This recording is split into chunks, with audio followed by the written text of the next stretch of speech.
Queridos, eu quero saudar a todos com a paz do Senhor Jesus nessa noite, cumprimentar também aqueles que nos acompanham pelas redes sociais, pela internet, e convidá-los a abrir a Escritura, no livro de Gênesis, capítulo 41. Hoje nós veremos o texto onde José interpreta os sonhos de Faraó. Estou muito feliz que as crianças estão aqui conosco, isso é muito bom. O que acontece às vezes é que elas começam a concorrer com o pregador, né? Ouvir alguém pregando e elas pregam também.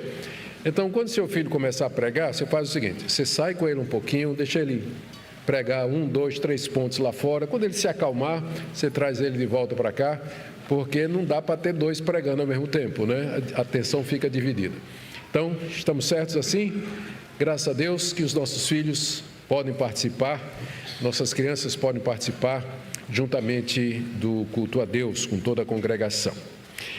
Eu pedi que vocês abrissem Gênesis 41, vou pedir que deixem aberto, como o texto é longo, nós vamos até o verso 36, eu farei a leitura à medida que a exposição prossegue. Nós vamos orar, vamos pedir mais uma vez a orientação de Deus sobre nós. Pai querido, pedimos nessa noite mais uma vez que o Senhor nos oriente na compreensão da Tua Palavra e da sua aplicação para nós.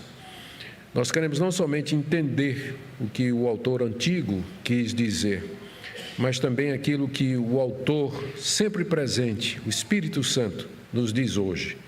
Nós oramos pelas crianças que estarão presentes e também daqueles que têm condições de entender, conhecimento. Ó Deus, fala ao coração deles. E nós oramos também por aqueles que nos acompanham pela internet, que Tua bênção esteja sobre cada um. É o que pedimos em nome de Jesus. Amém. Queridos, na mensagem anterior, nós vimos como José, na prisão, ele interpreta os sonhos de 2 oficiais de Faraó que haviam sido presos com ele. Nós vimos a mão de Deus, não é? Que primeiro, José foi preso e lançado na prisão que era reservada para os prisioneiros do rei. Era uma prisão especial. Não era todo mundo que era preso lá, não. Não era todo mundo que era preso lá, não. E isso aconteceu porque quem comprou José como escravo foi Potifar, que era o capitão da guarda. Era o capitão da guarda de Faraó. E agora, passado algum tempo, na mesma prisão de José se encontram 2 oficiais do rei que tinham ofendido o rei e que tinham ido parar lá exatamente porque eram da nobreza. E assim Deus vai juntando as peças, vai guiando a história de maneira que as coisas aconteçam exatamente na direção daquilo que ele havia planejado. Aqueles 2 oficiais sonham na mesma noite, cada um sonho parecido, mas com significado distinto. E José interpreta os sonhos, dando o significado de cada um deles. E a interpretação de José se mostra verídica, porque o copeiro-chefe foi solto e reinstalado no cargo dele, que era de servir vinho na mão de Faraó, e o padeiro-chefe foi condenado e enforcado de acordo com a pena capital que havia no Egito. E assim mostrou-se que José era alguém que vinha da parte de Deus ou que tinha entendimento dado por Deus para conhecer e interpretar sonhos. José tinha pedido ao copeiro, quando disse para ele que as coisas iriam dar certo para ele, daria 3 dias, ele seria reinstalado. José tinha pedido ao copeiro que uma vez que ele voltasse para a corte de Faraó, que ele desse uma palavrinha a Faraó em favor de José, porque José estava lá preso de maneira injusta, tinha sido vendido na terra dos hebreus e não tinha feito nenhum mal, nada errado para que ele pudesse parar ali na prisão. Só que o copeiro se esqueceu completamente de José, do benefício que José lhe havia feito, da interpretação favorável, e o resultado é que José ficou mais 2 anos preso. Ele queria sair, mas não tinha chegado o tempo de Deus ainda. Hoje nós veremos como Deus revela ao rei do Egito aquilo que ele pretende fazer, não só com o Egito, mas com toda a terra, o Antigo Oriente, e ele faz isso através de 2 sonhos, que são, pela providência de Deus, interpretados por José. É isso que nós vamos ver hoje. Tudo isso aqui acontece como parte daquele plano de Deus de levar José ao governo do Egito com o objetivo de proteger seu povo. Nosso texto ele pode ser dividido em 5 partes. A primeira é o relato dos sonhos de Faraó, do verso 1 até o verso 7. Passados 2 anos completos, Faraó teve um sonho. Eis que estava em pé junto ao rio Nilo. Do rio subiam 7 vacas de boa aparência e gordas, e pastavam no meio dos juncos. Após elas subiam do rio outras 7 vacas de aparência feia e magras, e pararam junto às primeiras na margem do rio. As vacas de aparência feia e magras engoliam as 7 vacas de boa aparência e gordas. Então Faraó acordou. Tornando a dormir, sonhou outra vez. E de uma só haste saíam 7 espigas cheias e boas. Após elas nasciam 7 espigas mirradas e queimadas pelo vento leste. As espigas mirradas devoravam as 7 espigas grandes e cheias. Então Faraó acordou. Tinha sido um sonho. Então, aqui a gente tem o registro desse evento extraordinário em que o Faraó tem 2 sonhos na mesma noite, parecidos, mas distintos. Isso aconteceu 2 anos depois de José ter interpretado os sonhos do copeiro, lá na prisão, como nós já vimos. E veja como ele diz aqui, passaram 2 anos completos ou inteiros, o que indica que provavelmente esses sonhos que o Faraó teve foi na ocasião do seu aniversário. E a ocasião em que ele dava banquete, um grande banquete a todos os súditos, oficiais, libertava prisioneiros e homenageava seus deuses, o que era uma ocasião muito propícia para Deus mostrar quem era o verdadeiro Deus ali, como ele vai fazer através de José. Ele sonhou 2 vezes na mesma noite. Os sonhos eram tão similares e tão semelhantes, tão distintos e tão aparentemente significativos, tão coerentes e vividamente impressos em sua memória, que ele acorda perturbado. Ele acorda ali angustiado, ansioso, e nós não estamos falando de qualquer pessoa, estamos falando do rei do maior império do mundo, não é? Quando ele acorda apavorado, a corte toda está apavorada, não é? Porque ele tem poder de vida e morte para fazer o que quiser. Então ele está perturbado. Então já acorda assim, extremamente angustiado com aquilo que ele tinha sonhado. O primeiro sonho, que está relatado aí do verso 2 e 4, no primeiro sonho ele se via às margens do rio Nilo. O rio Nilo era considerado sagrado pelos egípcios e era dele que vinha a prosperidade e a fertilidade da terra. Era o rio mais extenso, e é um dos rios mais extensos do mundo, e ele irriga a terra do Egito de cima a baixo e permite a agricultura e a produção de alimentos. Quando o Faraó estava ali na margem do rio, olhando para o rio, emergia do rio 7 vacas, gordas e de boa aparência. Não vou fazer comentário porque não é politicamente correto. Mas elas estavam pastando nos juncos às margens do rio Nilo. É porque eu me acho gordinho e de boa aparência, é só isso que eu queria dizer, né? Porque tem gente que tem gordofobia, né? Tá vendo? É gordinho e de boa aparência, tá vendo? Maravilha. Então, as vacas estavam ali pastando, ele diz aqui, usa o termo junco, né? É um capim próprio daquela região que às vezes é chamado de lótus. Já ouviram falar da flor de lótus, não é? Pois é a flor que nasce nesses capins que margeiam o rio Nilo. E ele olhou e, de repente, atrás das 7 vacas de boa aparência e gordas, subiram mais 7 vacas do rio Nilo, só que essas eram feias e magras. Eu não quero dizer também absolutamente nada com isso, não é? Mas as vacas feias e magras, elas pararam atrás das vacas gordas, e diz o texto, e ele viu como elas engoliram as vacas gordas.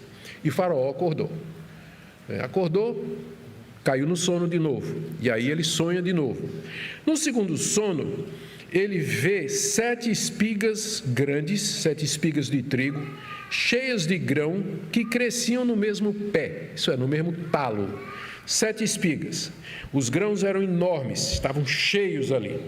E em seguida ele vê 7 espigas mirradas e queimadas pelo vento leste, que nasceram de outro talo e devoraram as espigas boas, como está aí do verso 6, o 7. Esse vento leste que é mencionado aqui é um vento que vem do deserto da Arábia. Era um vento quente, era misturado com partículas de poeira do deserto, de areia, e era terrível para a agricultura. Onde ele passava, ele ressequia e queimava tudo. Então, a explicação, que no sonho o faraó recebe essa explicação de que as espigas ali, elas estavam mirradas e queimadas por causa do vento leste, do vento que vinha lá da Arábia. Aí ele acorda de novo, verso 7, e ele percebe que era tudo, mais uma vez, um sonho. O que nós vemos aqui, meus queridos irmãos, é o Senhor Deus soberanamente revelando seus planos a um pagão, a um rei pagão, que era soberano do maior império da época. Nós sabemos que Deus, na sua soberania e sabedoria, ele pode se revelar fora do círculo que nós conhecemos como o círculo do cristianismo. Ele pode, de repente, tocar no coração de alguém. A gente chama isso de graça comum, não é graça salvadora, mas Deus, através disso, ele faz o bem, ele move o coração de um, o coração de outro, para fazer com que o seu plano aconteça. Então, Deus não age somente naqueles que professam a Jesus Cristo como Senhor e Salvador. Ele age salvadoramente somente naqueles que professam a Cristo como Salvador. Mas, fora disso, Deus age no mundo, dando talentos, dons, descobrimentos, sabedoria, experiência, para permitir que a humanidade continue, que ela vive em sociedade e que ela se desenvolva.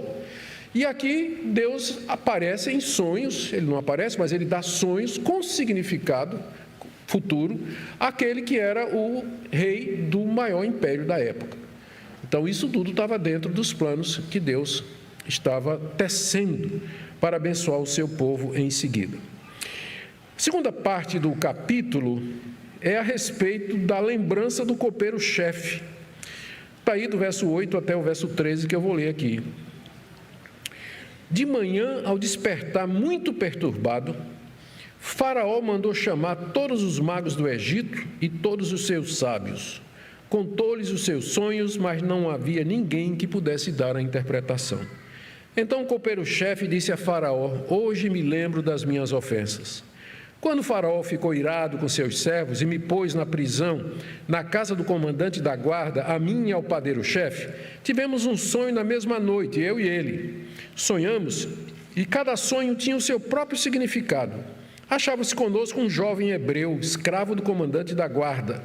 Contamos a ele os nossos sonhos, ele nos deu a interpretação, a cada um segundo o seu sonho. E tal como nos interpretou, assim aconteceu. Eu fui restituído ao meu cargo e o outro foi enforcado. Aqui nós precisamos lembrar a importância dos sonhos para os antigos egípcios. Na verdade, não só os antigos egípcios, mas para todo o Antigo Oriente. Os sonhos eram vistos como uma forma dos deuses se comunicar, revelar o futuro e dizer a vontade dele para os seus súditos. Especialmente os sonhos do rei eram levados em consideração, já que o rei, o faraó, era visto como sendo filho dos deuses. Então, um sonho de faraó era uma coisa assim de grande importância, especialmente quando o faraó fica perturbado. Então, diante disso tudo, o copeiro-chefe diz: espera aí, eu estou tendo um déjà vu aqui, né? Rapaz, agora eu me lembro de José, agora eu me lembro. Ou arrependimento verdadeiro, ou para ganhar o favor de Faraó, ele perde a palavra, ele diz: Faraó, eu posso dizer uma coisa? Porque ele não era nem sábio, nem conselheiro, né? Ele diz: eu posso dizer uma coisa? Sim. Ele diz: eu me lembro de um rapaz que interpretou o meu sonho na prisão há 2 anos atrás, e foi exatamente como ele disse.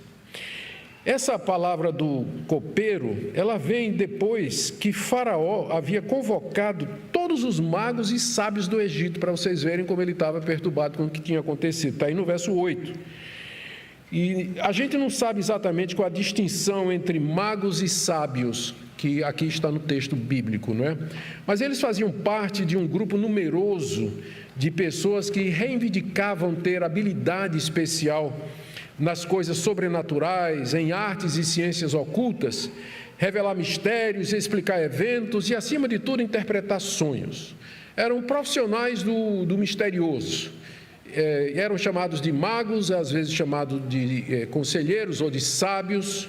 Eles faziam parte da corte real e todo rei tinha um grupo deles com quem se aconselhava. E o faraó havia contado o sonho para eles. Esses magos e sábios, eles eram especialistas em inventar uma maneira esperta de sair de qualquer situação, senão já teriam perdido emprego há muito tempo, né?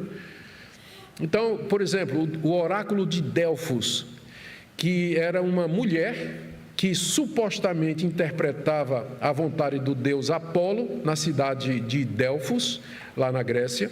Ela dava interpretações tão vagas que a pessoa podia encaixar em qualquer coisa que acontecesse na vida dela, muito parecido com determinadas profecias nas igrejas de hoje, né? O profeta se levanta e diz assim: o Senhor está me revelando que tem alguém aqui passando por problemas em casa, mas que não fique preocupado não, que Deus vai abençoar, né? Eu posso profetizar isso e dizer que aqui nessa noite tem gente com problemas em casa, mas que fique tranquilo que Deus vai abençoar, e vai mesmo, eu sei. Então, esses magos e conselheiros, eles eram especialistas em respostas espertas, só que dessa vez, ou pela natureza singular do sonho de Faraó, ou mais provavelmente pelo impedimento de Deus para que José aparecesse, eles não se atreveram a dar uma interpretação para Faraó, porque o sonho era muito específico. Eram 2 sonhos e eram muito específicos, muito parecidos, embora com resultados diferentes. É um sonho bem peculiar. E, como eu disse, né, a mão de Deus ali impedindo que eles fizessem algum dos seus truques, porque o campo estava sendo preparado para a chegada de José. E é então que o copeiro-chefe se lembra do que aconteceu na prisão há 2 anos atrás. Ele conta que ele tinha cometido uma ofensa, aí no verso 9, a ofensa foi que ele foi ingrato, ele está reconhecendo isso, ou de coração, ou para ganhar favor de Faraó. Ele conta que fazia cerca de 3 anos que o rei tinha ficado furioso com ele, e 2, né, da interpretação. 3 que eles foram presos, 2 da interpretação de José, foram aprisionados na cadeia, na casa do comandante da guarda, que era Potifar, e lá um jovem hebreu, ele nem lembra do nome mais, não é? Mas lembra que é escravo de Potifar, tinha interpretado os sonhos que tanto ele quanto o padeiro tinha tido e que aconteceu exatamente como ele havia falado. E embora ele não diga isso, mas fica claro pelo relato que ele faz aqui, que ele está sugerindo a Faraó que chame esse moço, porque foi esse moço quem interpretou de maneira exata os sonhos que ele tinha tido. E agora chegamos na nossa terceira parte, onde José é convocado à presença de Faraó para interpretar os sonhos dele, do verso 14 até o verso 24. Então Faraó mandou chamar José e o fizeram sair às pressas da masmorra. Ele se barbeou, mudou de roupa e foi apresentar-se a Faraó. E este lhe disse: tive um sonho e não há quem o interprete. Porém, eu ouvi falar a respeito de você que, quando ouve um sonho, é capaz de interpretá-lo. José respondeu: isso não está em mim, mas Deus dará a resposta favorável a Faraó. Então Faraó disse a José: no meu sonho eu estava em pé na margem do Nilo, e eis que subiam dele 7 vacas gordas de boa aparência e pastavam no meio dos juncos. Após estas subiam outras vacas fracas, muito feias e magras. Eu nunca tinha visto vacas tão feias em toda a terra do Egito. E as vacas magras e ruins devoravam as primeiras 7 vacas gordas. E depois de as terem engolido, não davam aparência de que as tinham devorado, pois o aspecto delas continuava ruim como no princípio. Então acordei. Depois vi em meu sonho que 7 espigas saíam da mesma haste, cheias e boas. Depois delas nasceram 7 espigas secas, mirradas e queimadas pelo vento leste. As 7 espigas mirradas devoravam as 7 espigas boas. Contei isso aos magos, mas ninguém foi capaz de dar a interpretação. Faraó, depois de ouvir o relato do copeiro, ele manda chamar José. Então ele creu no testemunho do copeiro, mandou chamar José. E mandou que José viesse com pressa, porque ele estava perturbado pelo sonho, ainda mais agora que ninguém estava conseguindo interpretar. Então, ele estava com pressa, ele queria saber o que era. E lemos aí que José se preparou para o encontro de Faraó, fez a barba e trocou de roupa. Essa passagem aqui, é apenas como curiosidade, onde diz no verso 14, que ele se barbeou e mudou de roupa, às vezes tem sido usada para justificar porque é que crente não pode ter barba. Se para comparecer diante de Faraó, José se barbeou, imagine para você comparecer diante de Deus. Então já ouvi esse tipo de argumentação. Mas o fato é que dos povos do Antigo Oriente, os egípcios eram entre os pouquíssimos que gostavam da cara rapada. Na verdade, eles rapavam não somente a barba, mas o cabelo e botavam uma touca. Vocês já devem ter visto nas gravuras dos hieróglifos da cultura do Egito Antigo, os egípcios sempre com uma touquinha, não é? Porque rapava tudo. Eles gostavam e eles obrigavam os estrangeiros residentes a seguir o costume da terra. Então, José se barbeia, troca de roupa, deve ter botado aquela capelinha também na cabeça e vai para o encontro de Faraó para responder à convocação, porque agora tinha chegado a hora de sair da prisão. Ele tinha querido que essa hora fosse 2 anos antes, mas não foi. Mas agora chegou o momento e agora ele vai sair, porque a hora de Deus chegou. E quando chega o momento de Deus, Deus manda e as coisas acontecem. Agora ele vai sair da prisão. Antes disso, não. E quando ele comparece diante do faraó, lemos aí no verso 15, que Faraó explica por que o havia trazido. Ele teve um sonho, na verdade foram 2, mas o rei entendia que era um sonho só, e ninguém tinha conseguido dar o significado do sonho a Faraó. Porque, como eu disse, no Antigo Oriente, especialmente no Egito, as pessoas pensavam que os sonhos sempre tinham algum significado, por isso que aqueles profissionais, eles tinham emprego garantido, porque todo mundo queria interpretação de sonhos. A resposta, o faraó tinha ouvido da capacidade de José de interpretar sonhos e queria saber se José podia interpretar como tinha interpretado o sonho do copeiro e do padeiro. A resposta de José no verso 16 é muito instrutiva. Ele diz assim: isso não está em mim. E aqui confronta a atitude dele com a atitude dos profissionais do sobrenatural, que diziam que tinham habilidades especiais para acessar o desígnio dos deuses. Resposta de José: isso não está em mim. Eu não tenho nenhuma habilidade especial, não sou profissional, não sou treinado nisso, nada, isso aqui não está em mim. Mas Deus dará resposta favorável a Faraó. Quando ele diz aqui que Deus dará resposta favorável, quer dizer, Deus vai dar uma resposta de forma que o seu coração, Faraó, vai se acalmar. É nesse sentido que ele está dizendo que a resposta vai ser favorável, porque o rei estava perturbado. Mas agora, quando José desse a interpretação do sonho, o rei então haveria de ter paz no seu coração. E aí então Faraó conta a José o sonho, que vai do verso 17 até o verso 24. Eu não vou me deter porque é a repetição do que já foi dito no começo, mas tem 2 diferenças, só por curiosidade. Tem 2 diferenças. É que Faraó diz, quando conta o sonho para José, que nunca tinha visto vacas tão feias no Egito, no verso 19. E depois que ele diz que depois que as magras devoraram as gordas, o aspecto delas não mudou, continuava raquíticas e feia. Então isso ele conta no segundo relato, é diferente do primeiro, mas só nisso aqui é a mesma coisa. E ele termina dizendo que ninguém tinha podido interpretar aí no final do verso 24. Contei isso aos magos, mas ninguém foi capaz de me dar a interpretação. É como se ele dissesse: será que você pode fazer isso? E José pode, e o relato da interpretação está aí, do verso 25 até o verso 32, que eu vou ler em seguida. Então José respondeu: o sonho de Faraó é apenas um. Deus revelou a Faraó o que ele vai fazer. As 7 vacas boas serão 7 anos. As 7 espigas boas também 7 anos. O sonho é um só. As 7 vacas magras e feias que subiam após as primeiras serão 7 anos, bem como as 7 espigas mirradas e queimadas pelo vento leste serão 7 anos de fome. Esta é a palavra como acabo de dizer a Faraó. Deus manifestou a Faraó o que ele vai fazer. Eis que vem 7 anos de grande abundância por toda a terra do Egito. Depois virão 7 anos de fome. Toda aquela abundância será esquecida na terra do Egito e a fome consumirá a terra. E não será lembrada a abundância da terra por causa da fome que seguirá, porque será gravíssima.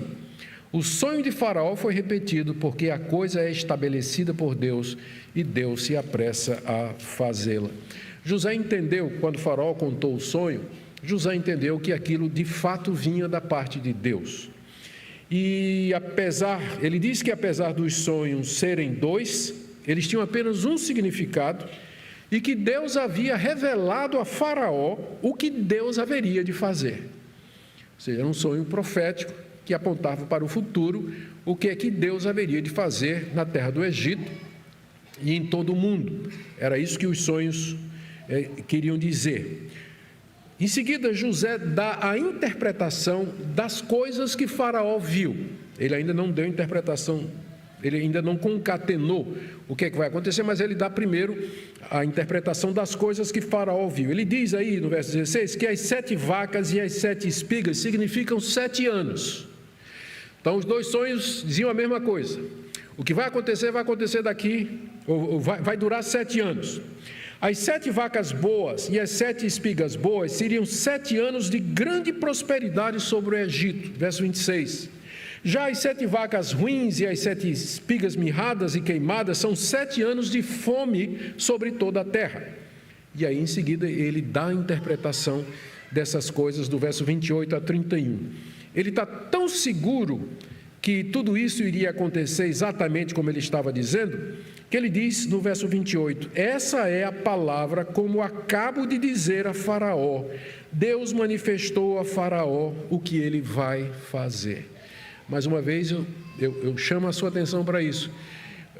Deus mostrando a um rei pagão aquilo que ele pretende fazer no cenário mundial, especialmente no que tem a ver com o seu país, o império que era o império maior de todas as coisas. Deus fez isso porque o propósito dele era preservar o seu povo, que no momento estava em Canaã, mas que precisaria de abrigo quando a fome chegasse, não só sobre o Egito, mas sobre toda a terra. Nós vamos ver que ela chega em Canaã também, chega em Canaã e afeta a descendência de Jacó. Deus está mostrando a Faraó aquilo que vai acontecer. É isso que José diz para Faraó. Tão seguro ele está do que vai acontecer. E agora ele interpreta para Faraó dizendo o seguinte, que Deus iria mandar 7 anos de muita prosperidade sobre todo o Egito. Fartura, abundância, colheitas enormes, não somente a agricultura, mas também a pecuária. Depois disso, Deus mandaria 7 anos de fome sobre todo o Egito. Notem, ele não está dizendo que vai acontecer, ele está dizendo que Deus vai fazer acontecer. Deus vai mandar prosperidade e Deus vai mandar fome. Não é que Deus vai mandar prosperidade e o diabo vai mandar fome. Está dizendo que Deus vai mandar prosperidade e Deus vai mandar fome também. E essa fome seria extremamente severa, versos de 30 a 31, que ninguém se lembraria dos anos de prosperidade. A fome iria consumir tudo o que a terra tinha produzido durante os 7 anos de fartura, provavelmente através desses ventos orientais que queimavam tudo, que eram secas terríveis que abalavam toda a agricultura e a pecuária também, a ponto de que o rio Nilo ele não teria condições ele não seria suficiente para garantir as colheitas, né? Talvez até secasse ou diminuísse a sua vazão. E a razão pela qual Deus deu 2 sonhos a Faraó, José interpreta no verso 32, dizendo que o sonho de Faraó foi repetido porque a coisa é estabelecida por Deus, não pelos seus deuses Faraó, porque ele tinha muitos, mas pelo meu Deus, o Deus verdadeiro. A coisa é estabelecida por Deus, e Deus se apressa a fazê-la, por isso que o sonho é duplo, porque Deus já saiu para fazer isso, Ele já vai fazer e, portanto, é preciso tomar algumas providências. E aí a gente entra na quinta parte desse relato, onde José vai mais além e dá um conselho a Faraó, certamente da parte de Deus, verso 33 a 36. Agora, pois, Faraó devia escolher um homem ajuizado e sábio, encarregá-lo de dirigir a terra do Egito. Faraó devia fazer isso, pôr administradores sobre a terra, recolher a quinta parte dos frutos da terra do Egito nos 7 anos de fartura. Esses administradores deveriam ajuntar toda a colheita dos bons anos que virão, recolher cereal por ordem de Faraó, para mantimento nas cidades e guardá-lo em armazéns. Assim, o mantimento servirá para abastecer a terra nos 7 anos da fome que haverá no Egito, para que a terra não seja destruída pela fome. José se aventurou a dar esse conselho, porque ele foi chamado para interpretar o sonho. Mas aparentemente, embora não esteja relatado aqui, a interpretação que ele deu agradou a Faraó e toda a corte. E aí José se sentiu encorajado da parte de Deus para trazer um conselho ali para Faraó, diante de toda aquela situação. E o conselho era esse: primeiro, que ele escolhesse um administrador para toda a terra do Egito. E aqui os requisitos, ele diz aqui, que é um homem ajuizado e sábio, alguém que comandasse e dirigisse o país. É claro que José não está pensando nele, né? Porque talvez você leia aqui e diga, José está pensando que é ele, né? Que vai ser. Mas a gente já viu até agora que José era extremamente humilde e modesto. Então, quando ele deu esse conselho, eu acho que não passava de jeito nenhum pela cabeça dele que ele era o homem, que ele era essa pessoa. Não passava. Falou da pureza e da sinceridade do coração dele. Só precisa colocar um homem sobre a terra do Egito, responsável por isso, que administre o país, tanto no período de fartura, quanto no período de escassez e de necessidade. Essa é a primeira coisa. Aí ele vai mais adiante. Você também, o senhor, né, Faraó, devia também colocar administradores sobre toda a terra do Egito, sob o seu comando, para que recolham 1/5 de toda a produção. 1/5 de toda a produção. E vocês reclamam de 10%, né? Então, 1/5 de toda a produção. Então, tinha que ser... Eu estou terrível, desculpa. Eles tinham que recolher 1/5 de toda a produção e guardar em armazéns sob o comando de Faraó, para que quando chegasse a fome, houvesse fartura, houvesse abundância, e assim a terra não fosse destruída pela fome. Eles guardariam tudo isso para mantimento das cidades. E dessa forma o Egito poderia enfrentar os 7 anos de fome, as cidades seriam abastecidas e a terra não seria destruída, como ele diz aí no final do verso 36. Nós veremos no próximo domingo, mercê de Deus, como o Faraó então diz: tu és essa pessoa, e coloca José no comando de todo o Egito, com isso realizando o propósito dele desde o dia em que Jacó deu para ele aquela túnica bonita que o diferenciava dos seus irmãos e provocou a inveja dos seus irmãos. Todos os acontecimentos vieram em cascata até esse momento que nós vamos ver no próximo domingo. Mas deixe-me então colocar aqui diante dos irmãos o que eu penso que Moisés queria ensinar aos israelitas. Lembrem que essa história toda estava sendo contada para os israelitas prestes a entrar na terra prometida, 400 e poucos anos depois dos acontecimentos. Primeiro, Moisés queria mostrar a superioridade de Deus, do Deus de Israel, sobre os deuses do Egito. Primeiro, os sacerdotes não conseguiram interpretar os sonhos dos deuses, do rei. Segundo, os deuses não seriam capazes de impedir os anos de fome. Deus ia mandar fome e os deuses do Egito não iam fazer nada, não iam impedir, não teriam poder para fazer nada, o que provava que eram falsos. Porque o trabalho do Deus é abençoar o povo dele. Agora vem outro Deus e determina uma fome, não é? Então está óbvio que José está dizendo que o Deus de Israel é superior aos deuses do Egito. E aqui nós temos uma espécie de preparação para a história das 10 pragas, quando Deus não somente vai vai além de mandar uma fome sobre o Egito, ele vai mandar 10 flagelos violentos contra a terra do Egito, e os deuses do Egito, os magos, os feiticeiros, não vão conseguir impedir absolutamente nada daquilo. Aqui é um prelúdio do que vai acontecer. Segunda coisa que eu acho que Moisés queria ensinar aos israelitas é que Deus está no comando da história. As coisas acontecem pelo seu decreto.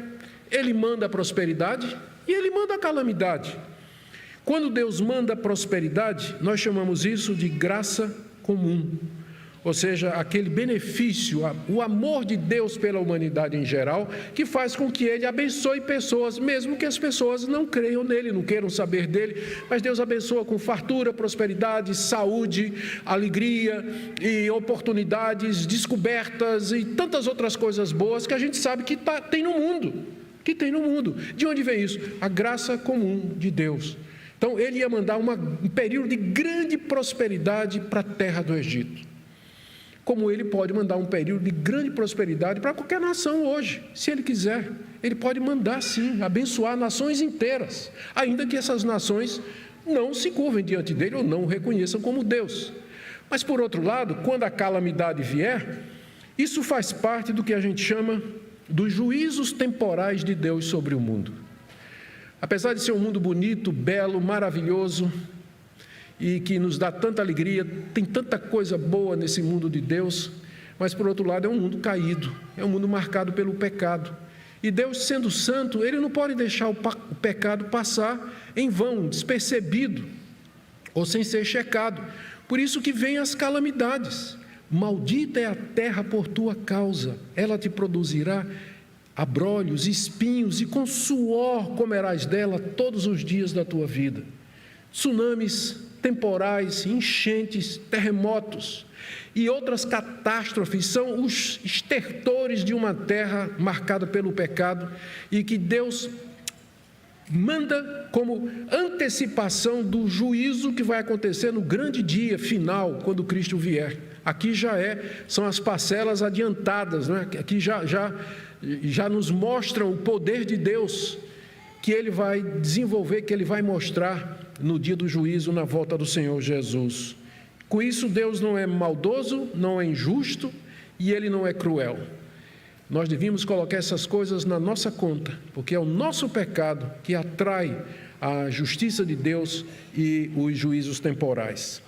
Outra coisa que eu penso que Moisés queria ensinar aos israelitas era o cuidado de Deus com a preservação do seu povo, os descendentes de Abraão com quem ele tinha feito uma aliança, porque através de José eles seriam abençoados e preservados na terra do Egito. Moisés também queria mostrar que o propósito de Deus com o seu povo era abençoar todas as nações. Em José, o Egito seria todo abençoado. Em José. Esse era o plano de Deus, sempre foi. Quando Deus chamou Abraão, ele disse: em ti serão benditas todas as nações da terra. E José, sendo um canal de bênção para Faraó, é um prenúncio de Cristo, através de quem Deus traz a redenção e a salvação a todas as nações. E é isso que Israel deveria lembrar. Eu termino aqui com uma palavra, primeiro, aos que se perguntam como interpretar os acontecimentos, a realidade, a história, os fatos ao seu redor. Faça isso a partir do que a Escritura nos diz, nada acontece por acaso. Para o cristão não há acasos. O mundo não é governado por uma sequência de acontecimentos que não têm relação entre si, causados por efeitos de causas naturais.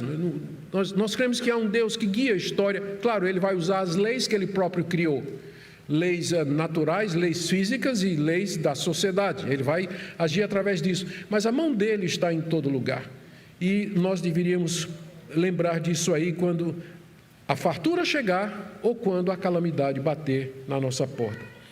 Talvez haja pessoas aqui que imaginam que é Ele que faz a sua própria história através de seus planos, propósitos e decisões. Vejam aqui a soberania de Deus em acessar o íntimo das pessoas na condução dos seus planos. Foi Ele que fez com que o copeiro sonhasse, foi Ele que fez com que o copeiro se lembrasse de José na hora certa, foi Ele que impediu que os magos e sábios pudessem interpretar, foi Ele que deu o sonho a Faraó, foi Ele que deu sabedoria a José para interpretar o sonho.